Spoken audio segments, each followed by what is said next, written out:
Sahabat setia Gowor yang dikasihi Tuhan, Shalom. Hari ini adalah Selasa 31 Agustus 2021. Wah, sudah akhir bulan lagi, puji Tuhan. Bulan Agustus penuh dengan penyertaan kasih Tuhan. Segalanya Tuhan yang bimbing dan kita bersyukur atas semua berkat yang Tuhan beri di sepanjang bulan ini.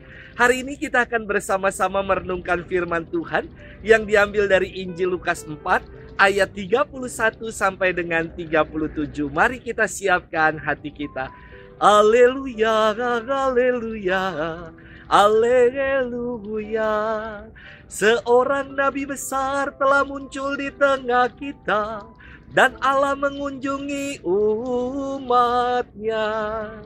Haleluya, haleluya, haleluya. Tuhan bersamamu dan bersama rohmu. Inilah Injil Yesus Kristus menurut Santo Lukas, dimuliakanlah Tuhan. Sekali peristiwa, Yesus pergi ke Kapernaum, sebuah kota di Galilea.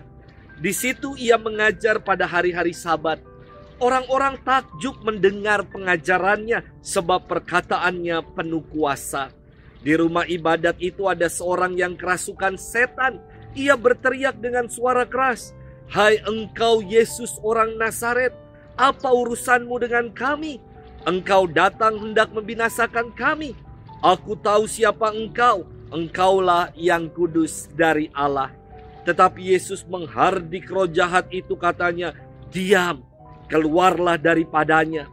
Maka setan menghempaskan orang itu ke tengah orang-orang banyak lalu keluar daripadanya, dan sama sekali tidak menyakitinya. Semua orang takjub dan berkata satu sama lain, "Alangkah hebatnya perkataan ini.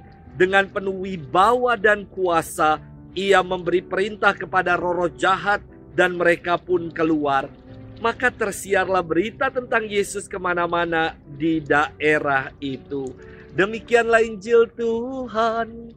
Terpujilah Kristus.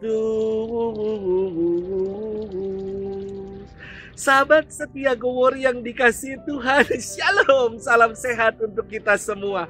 Belum lama saya nonton film Conjuring bersama Frater. Saya tuh gak suka nonton film horor, karena setiap kali melihat film macam itu, saya selalu mimpi dikejar-kejar jurik di malam hari. Udah bikin kaget-kaget, teriak-teriak, capek pokoknya. Namun demi persaudaraan, ya udah, saya ikut nonton. Sekarang kapok. Sahabat setia Gowor yang dikasihi Tuhan, firman Tuhan hari ini genrenya horor, namun horor yang diteror, alias iblis yang diusir oleh Yesus. Kalau kita bandingkan bacaan hari ini dengan bacaan kemarin, bertolak belakang sekali.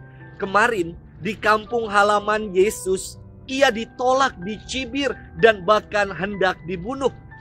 Kini di kampung yang bernama Kapernaum, pengajaran Yesus diterima dan mereka semua takjub dengan pengajarannya. Kontras sekali, bukan?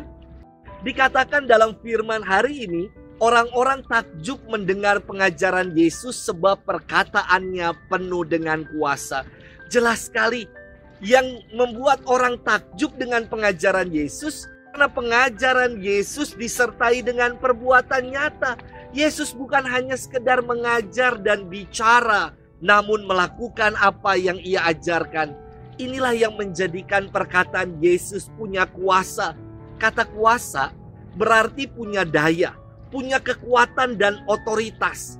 Perkataan yang penuh daya dan kuasa itu nampak ketika Yesus menghardik roh jahat dengan mengatakan, "Diam," dan keluarlah daripadanya. Dan roh jahat itu pun takluk dan keluar dari dalam diri orang yang dirasukinya tanpa menyakiti. Sahabat setia Gowor yang dikasihi Tuhan, dalam Yesus ada kuasa untuk menghalau segala tipu muslihat iblis dan kuasa gelap. Maka ada nyanyian anak-anak sekolah minggu yang mengatakan, "Dalam nama Yesus, dalam nama Yesus ada kemenangan. Dalam nama Yesus, dalam nama Yesus iblis dikalahkan. Dalam nama Tuhan Yesus, siapa dapat melawan? Dalam nama Tuhan Yesus, iblis dikalahkan. Jadi saudara-saudari yang dikasihi Tuhan, selalu ada kuasa ketika kita selalu bersama dengan Tuhan. Tuhan memberkati kita selalu dalam nama Bapa dan Putra dan Roh Kudus. Amin.